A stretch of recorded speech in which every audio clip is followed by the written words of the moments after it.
Trigger warning. This episode talks about suicide and features some strong language, so listener discretion is advised. In the days following 23-year-old Nicola McDonough and her 52-year-old mother, Margaret McDonough, being found unconscious in the corridor and bedroom of a Premier Inn in Greenock on the 9th of May 2013, newspaper headlines read, "Hotel Death, Mother Found Near Injured Daughter." Then, "Hotel Deaths, Daughter Dies Days After Mother." Then, "Daughter Injured in Attack at Greenock Hotel Dies." And then, "Hotel Mother and Daughter in Suicide Pact." So what had begun as a suspected attack on Nicola and her mother Margaret within days had turned into a suicide pact being suspected, with the police saying that they weren't looking for anyone else being involved. However, after a year of investigating the circumstances surrounding the deaths, on the 4th of May 2014, a report about activities related to the deaths was referred to the Procurator Fiscal in Greenock, and a 31-year-old woman was named in connection with alleged incidents that took place between May 2012 and May 2013.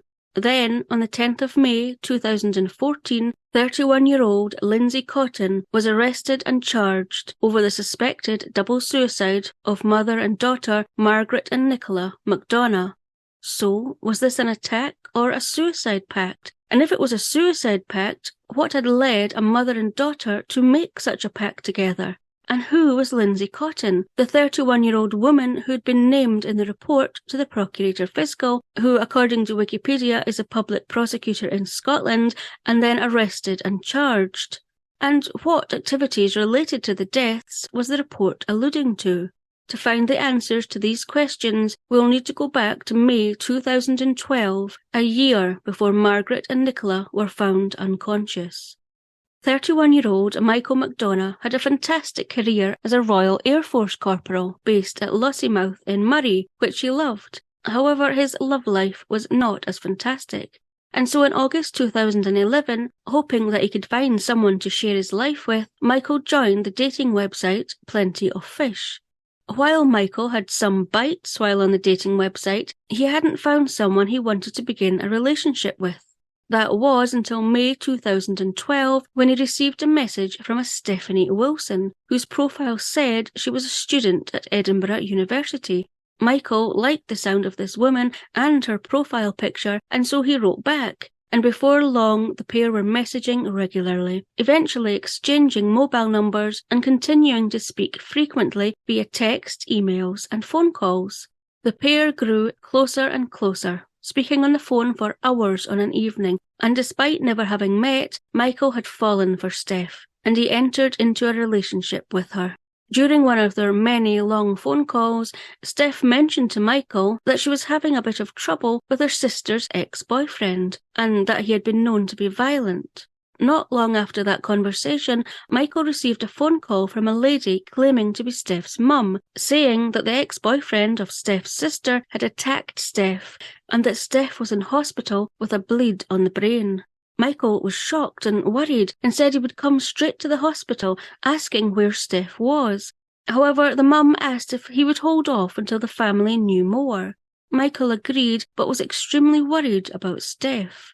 However, he wouldn't have long to wait for an update, as he then received a phone call from a Lindsay Cotton, saying she was Steph's best friend and that Steph had been chosen, according to the Scottish Daily Mail in 2015, for a pioneering stem cell trial which was run by a company called Biotech Scotland, which could potentially save Steph's life.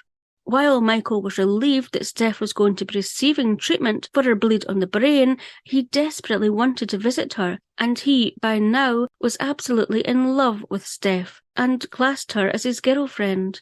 However, Steph's family asked if he would hold off, but Steph's mum, dad and 3 stepsisters would regularly phone and text Michael to let him know that they had been visiting Steph and how she was doing. Frustrated at not being allowed to visit Steph, when Steph's best friend, Lindsay, called him again, he said more forcefully that he wanted to visit Steph, only to be told by Lindsay that this would be impossible, as Steph was now being moved around many different hospitals regularly for life-saving treatment, and also due to the fact that Steph had signed a strict confidentiality agreement when she had decided to take part in the top-secret stem cell trial. Michael was disappointed, but what choice did he have but to accept what he was being told, and he still could look forward to regular texts and phone calls from Steph. During one of these phone calls, Steph became upset and told Michael that in order to continue to receive the life-saving stem cell treatment, a small amount of money was needed to go towards it, but that her family were unable to come up with this. Michael was desperate to help Steph, and so he offered to pay, but first he wanted to speak to someone who was carrying out this treatment to find out more. Michael then received a call from Lindsay, who said Steph was so grateful he would be able to help with her continuing her treatment, and that she would arrange for someone to call Michael to discuss further. And true to her word, Michael received a phone call, according to an article in the Daily Express, not only from a nurse administering Steph's treatment, Nurse Ashley, but also a Dr. Collins. Following speaking to the medical team, Michael was satisfied and asked who he should pay the money to, at which point he was told that he should speak to Lindsay, as she was Steph's point of contact in this matter. Lindsay was happy to help and asked Michael to transfer the money to her, and she would ensure that the appropriate people received it, thanking him again for his support of Steph and her treatment. While still not being able to visit Steph, Michael looked forward to their now nightly long phone calls. During one phone call, Steph told Michael that it was her birthday coming up, and she was sad that she would have to spend it in hospital. Michael asked her what would help cheer her up, and Steph said that maybe some jewellery would. So Michael told her to pick what she wanted and that he would buy it for her. Steph was delighted and promptly picked out an expensive pendant, which Michael bought for her and gave to Lindsay to take to Steph the next time she visited her.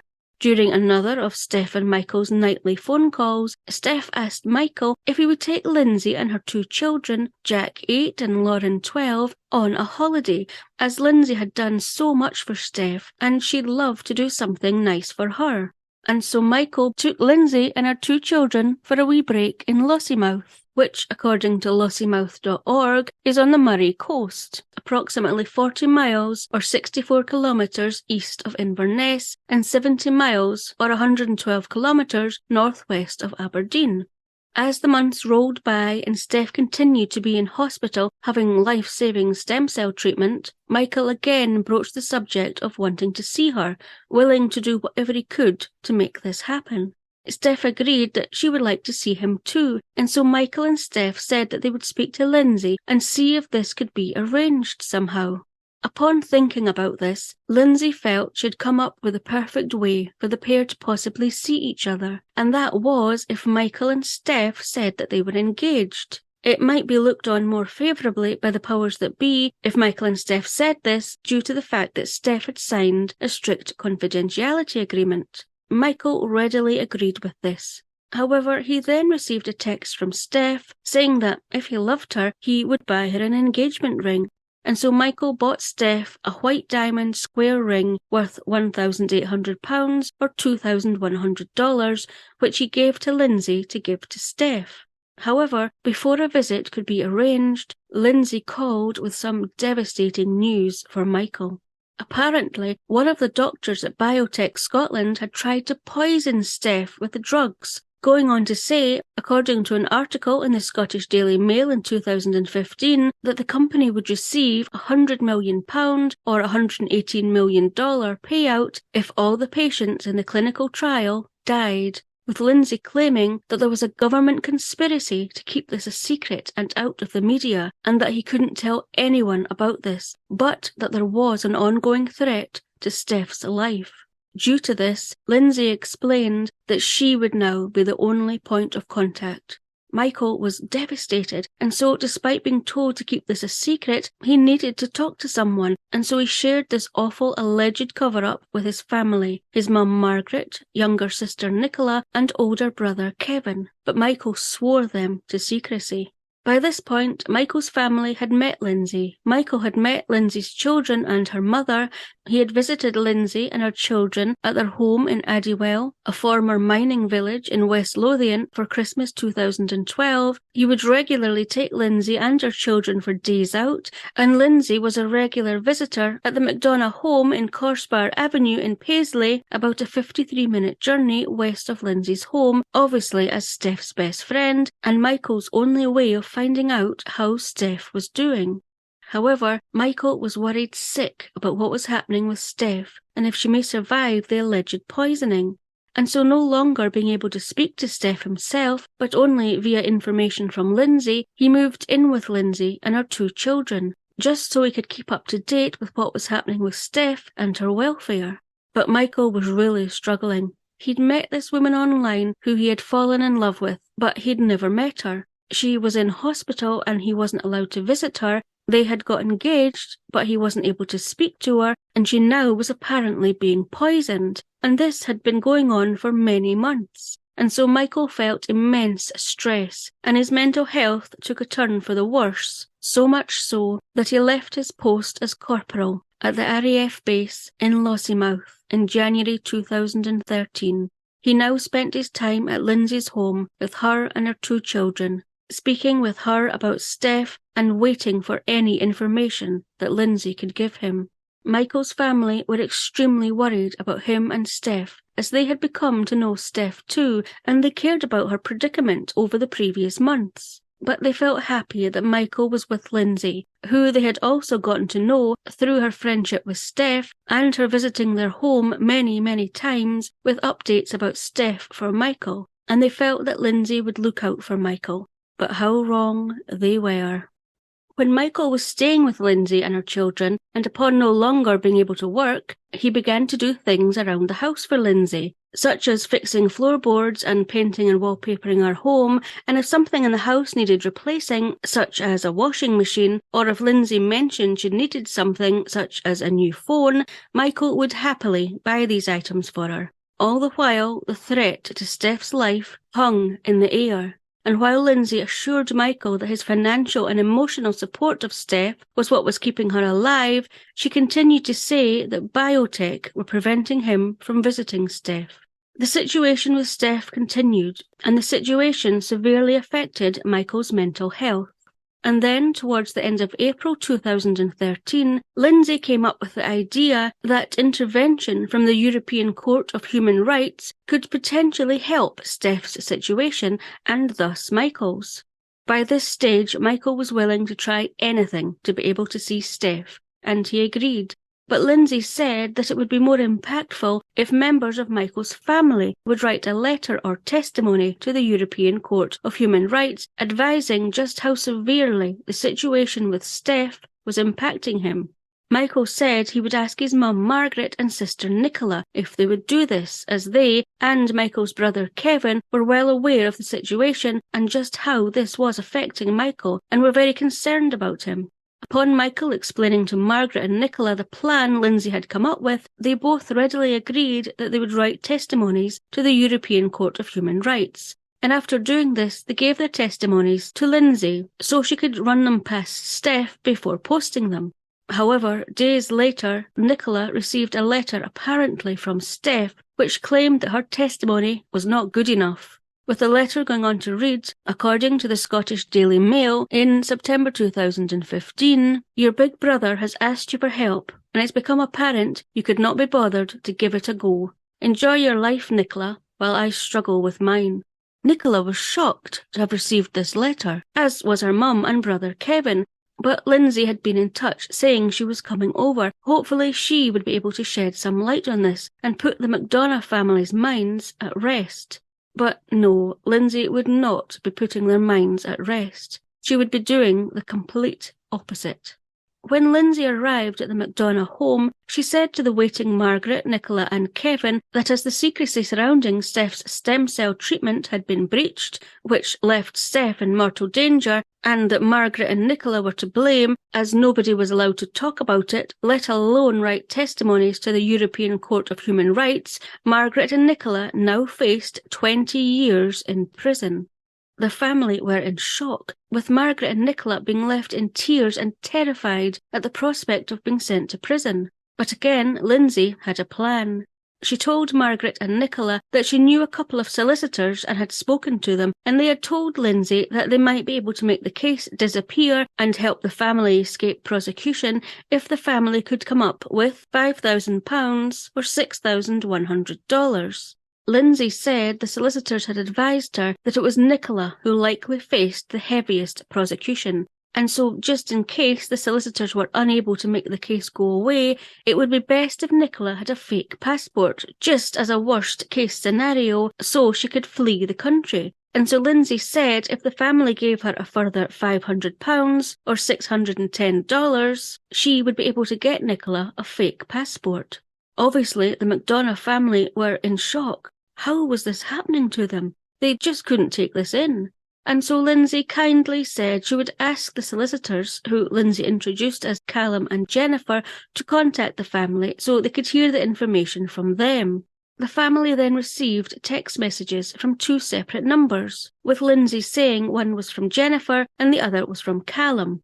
During this correspondence, the solicitors told Margaret and Nicola just what serious trouble they were in and confirmed that they were looking at 20 years in prison.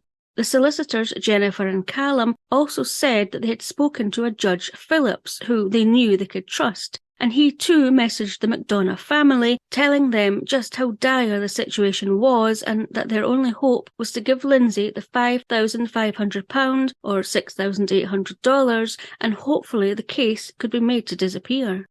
Having dropped this bombshell, before leaving the McDonough family to digest just what they were facing, Lindsay made sure they understood that there really was no option. They had to pay this money or they would be sent to prison.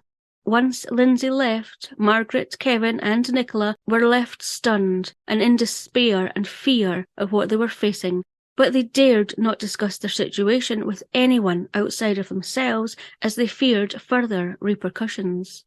And so they turned to the only other person that knew everything that had been going on, Michael.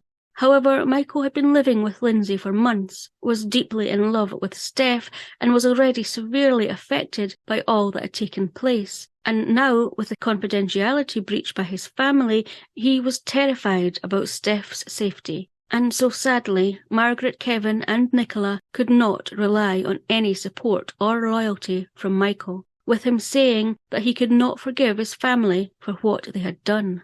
Michael was already torn between Lindsay and Steph and his family, but when he was receiving messages from Lindsay, which according to the Scottish Daily Records read, "She fucking knew full well what she was doing. I can't forgive your mum, and I want your sister to be punished. That bitch can't be trusted, and she thinks nothing of destroying people's lives. Inside, she's a mess." And messages from Steph which read, "I want revenge on your stupid fucking sister. I want to put her in a fucking prison. She opened her mouth." There was no way Michael was going to see what was really happening before it was too late.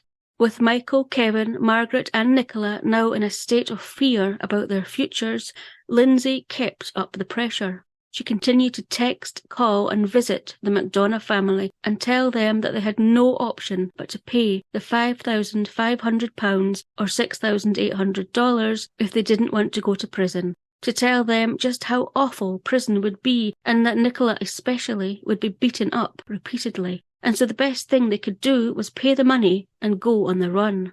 The family also continued to receive messages from the solicitors, Jennifer and Callum, telling them to pay the money to Lindsay as that was their best option, from Judge Philip, who continued to tell them that they faced 20 years in prison, and even a barrister had begun to message them to tell them paying the money was the best option.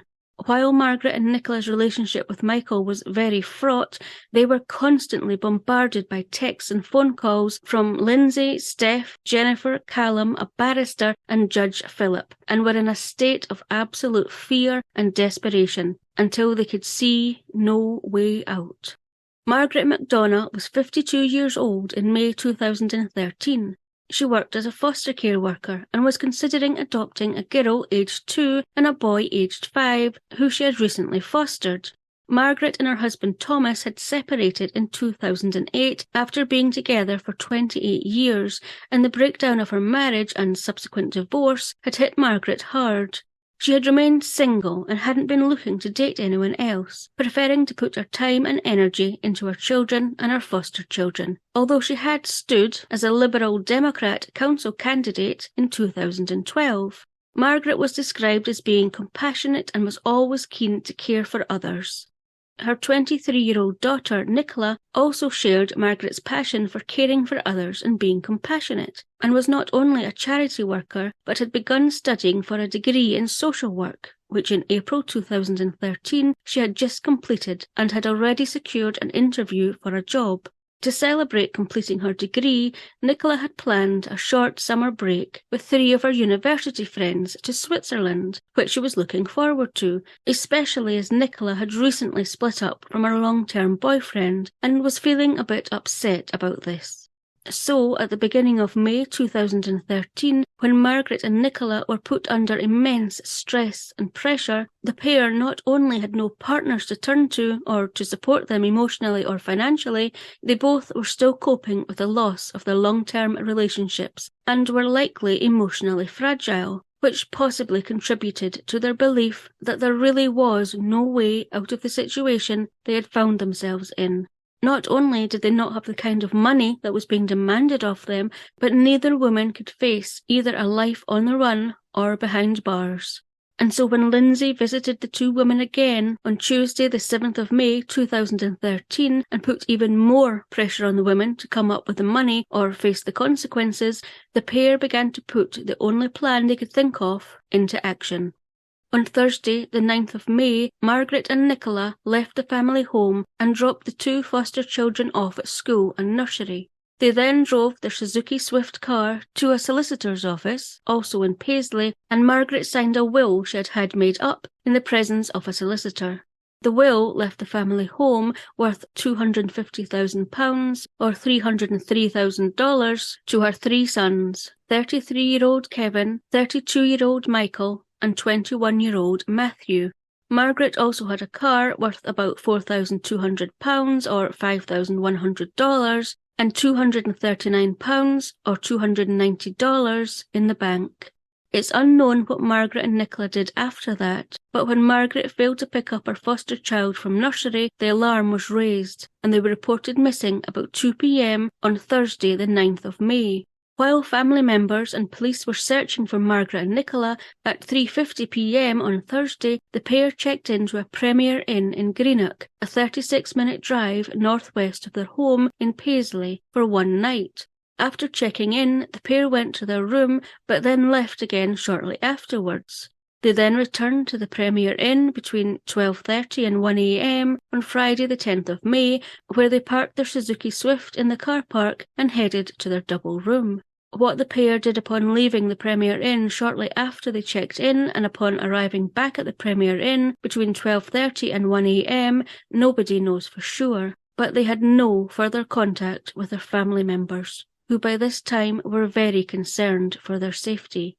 It wasn't until 7 a.m. on Friday the 10th of May when Nicola was found by a guest going down for breakfast, slumped against a wall in the corridor of the hotel, unconscious and bleeding profusely from deep slash wounds on her lower arms, that the alarm was raised.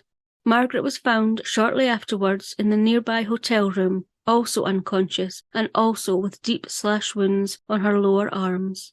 At this time, due to their wounds, it was initially believed that the pair had been stabbed, but quickly it was reported that the police weren't looking for a third party, that they were treating the injuries as unexplained, and that it could possibly have been a double suicide. Margaret and Nicola were rushed to hospital, but sadly Margaret died shortly after arriving there. Nicola was in a critical condition and was still unconscious upon arriving at the hospital. Police contacted Margaret and Nicola's family to inform them of what had happened, and Michael and Lindsay were together when he received the call. Family members, including Michael and Lindsay, arrived at the hospital, and it was reported by Sky News that the family were totally baffled as to what had happened. All anyone could do, including the police, was wait by Nicola's bedside and hope that she woke up. But sadly, 3 days later, Nicola died too, with her father Thomas at her side. With Nicola now having also died, it was left to the police to try and find out what had led to this tragedy. Although despite being at Nicola's bedside and appearing shocked and upset, there was one person present who knew exactly what had led to this tragedy: Lindsay Cotton. Despite the police removing Margaret and Nicola's Suzuki Swift car for forensic examination, and despite speaking to family members and friends of Margaret and Nicola, the police were initially unable to uncover anything that could have led to Margaret and Nicola taking their own lives. There was nothing of note in the car, and everyone said that the pair appeared to be happy and carefree, with no worries in life. Despite the police appealing for anyone who had seen either Margaret, Nicola, or their Suzuki Swift car between 3:50 p.m. on Thursday the 9th of May and Friday the 10th of May between 12:30 and 1 a.m., the fact that they had received information that the pair had been seen near Balloch, a 34-minute drive from their home in Paisley, in the early evening of Thursday the 9th of May, this information shed no light on the investigation. And even when a week and a half after Nicola had died, police officers turned up at Lindsay's home and removed her phones and laptops, despite this being odd, there were still no answers forthcoming. And the McDonough family were left devastated, bewildered, and in limbo. Margaret's 2 young foster children were placed with another foster carer. The remaining McDonough family moved out of the family home, unable to bear being in the home where their beloved sister and mother would never be again. The family home was put up for sale 6 months later, and still there was no explanation or reason why 2 compassionate and caring women would have taken their own lives. However, detectives doggedly continued to investigate and were determined to find answers for Margaret and Nicola's family. And on the 10th of May 2014, a year after the tragedy, finally the whole horrific truth began to come to light when 31-year-old mother of 2, Lindsay Cotton, was arrested and charged with obtaining money, goods and services by fraud, attempting extortion, and attempting to defeat the ends of justice in connection with the deaths of Margaret and Nicola McDonough, to which Lindsay Cotton initially pleaded not guilty. Despite being charged in May 2014, the trial wasn't scheduled to take place until September 2015. Due to further investigations being carried out, as Lindsay Cotton required to be assessed by a psychologist, and many witness statements were to be obtained, with 149 witnesses due to give evidence at the trial. But in the time between her arrest and the date of the trial in 2015, the true extent of Lindsay's fraudulent and horrifying scheme had been made public, and she was left with no option but to admit to fraud, to falsely threatening Margaret and Nicola with prison before their deaths, of conning Michael out of money and gifts, and to plead guilty and face her punishment. In 2012, 29-year-old Lindsay was a single mother who worked in a bar and lived in Addywell in West Lothian, which is about 19 miles or 30 kilometres west of Edinburgh, with her 8-year-old son Jack and 12-year-old daughter Lauren. Lindsay hadn't been very lucky in love, having been in a string of relationships with abusive and violent men. Her father had died 8 years prior, and she was still dealing with his loss, as well as suffering severe anxiety due to body image issues.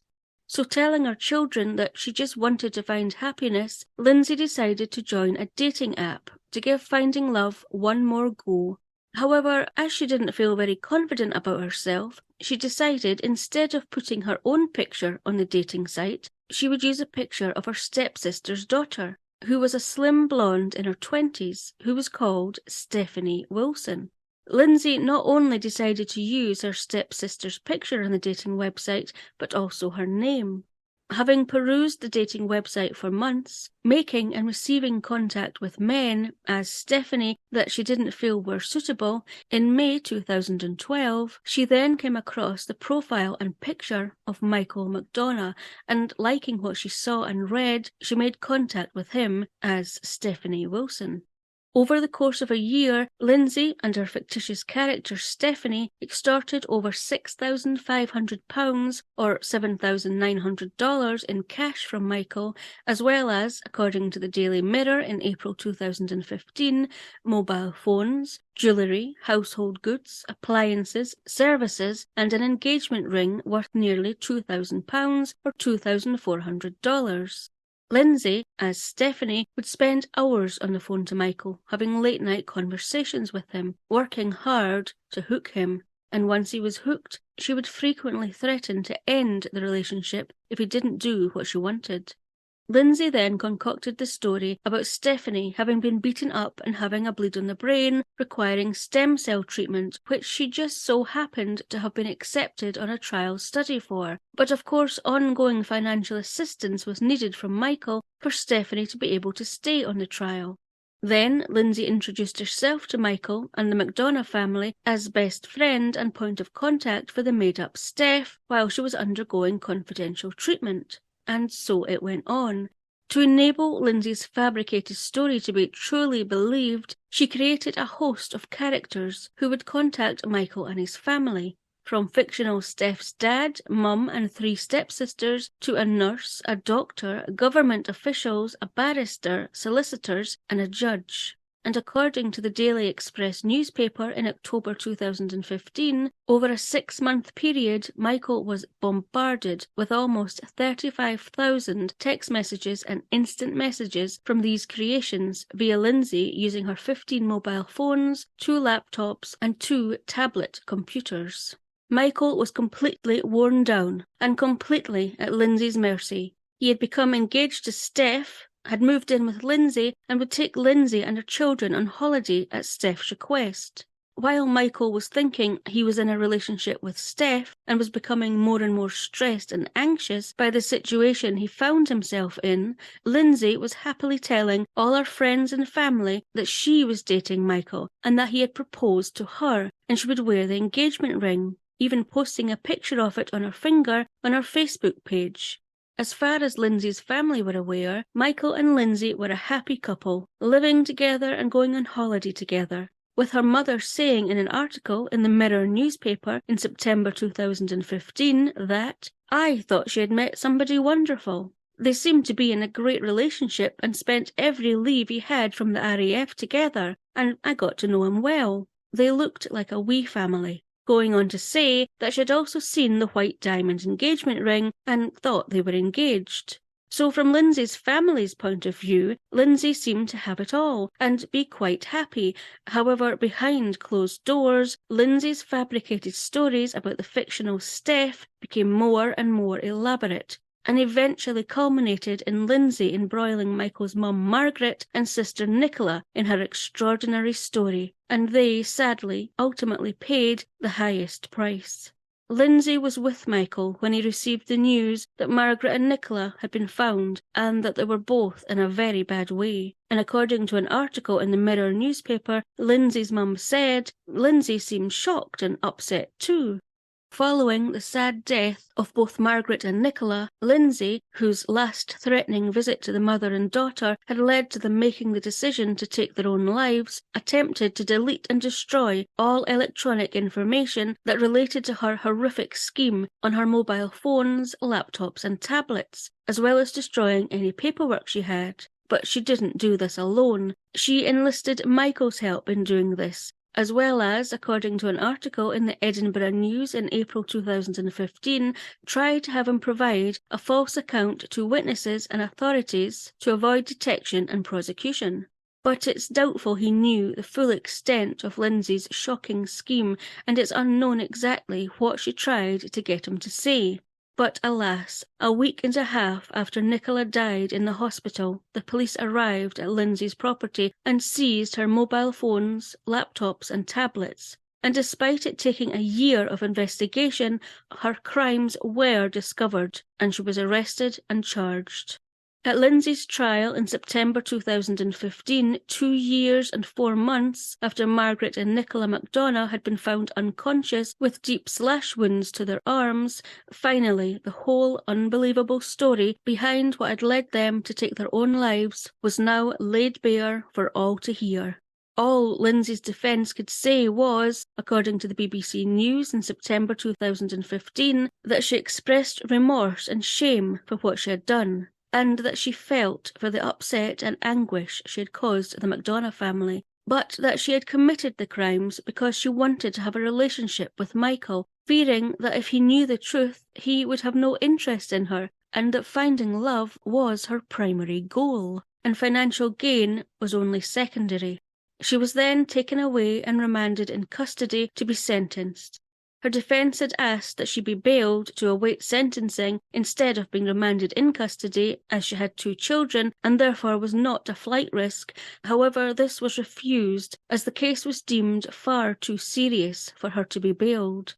33-year-old Lindsay Cotton appeared at Paisley Sheriff Court a month later, on the 8th of October 2015, to receive her sentence. However, before she was sentenced, the sheriff had a few things to say.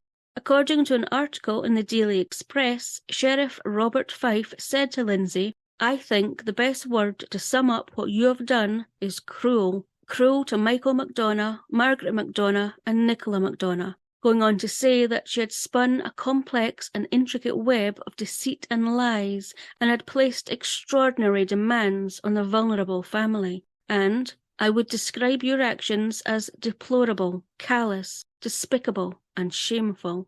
Despite the sheriff's clear feelings, which were mirrored by most people, Lindsay had not been charged in relation to the deaths of Margaret and Nicola, and so he felt it necessary to reiterate this in court, stating before he passed sentence that he could only sentence Lindsay for the charges she had pleaded guilty to. Lindsay, who wore no makeup and had her hair scraped back, was then sentenced to 3 years. The McDonough family now had to try and come to terms with what had happened and of losing 2 members of their family, and they wanted to be left alone to do that. Lindsay's mum, Isabel, said in an article in the Mirror newspaper that she may never be able to forgive her daughter for what she had done that had led to the 2 women taking their own lives, but that, "I don't blame her for everything. I don't think she was all to do with the deaths." She said that the whole family had been shocked by what Lindsay had done and had absolutely no idea about what was going on until after Lindsay was arrested. She went on to say that, "People are shouting 'murderer' at my grandchildren in the street." Lindsay's children at the time of the article in 2015 would have been 11 and 15 years old. Isabel says that Lindsay won't talk to her about what she has done, saying only, "Don't ask me about anything. I've made a big mistake." And then, in March 2016, less than 6 months after Lindsay had begun her 3-year sentence, she was found unwell in her cell and taken to hospital, where she died from a pulmonary embolism. So what do you think? Was 3 years long enough for what Lindsay had done? Should she have been charged with being involved in Margaret and Nicola McDonough's deaths? Lindsay's children were being shouted at in the street by people who believed she was a murderer. A sentence in an article in the Scottish Daily Mail in September 2015 read, "By tormenting the women with threats of prison and personal ruin, Cotton destroyed their lives as surely as if she had delivered the fatal blow herself." Does that sum it up for you? Should people who contribute to someone's death be charged with that? Or do you not feel that Lindsay should be labelled a murderer at all? Tell me what your thoughts are. As you likely know, the initial online scam Lindsay Cotton adopted was called catfishing, which is a deception that plays on emotion and romance and involves fake identities on social media.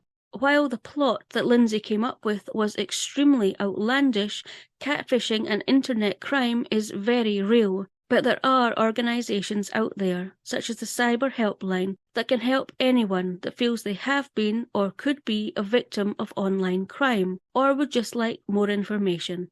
The Cyber Helpline is a not-for-profit, confidential organisation. It's run by volunteers and relies 100% on donations. Without your help, they wouldn't be able to provide a free service that supports victims of cybercrime. So, if you're able to give anything towards this fantastic and essential organisation, you can make a donation by going to thecyberhelpline.com/donate.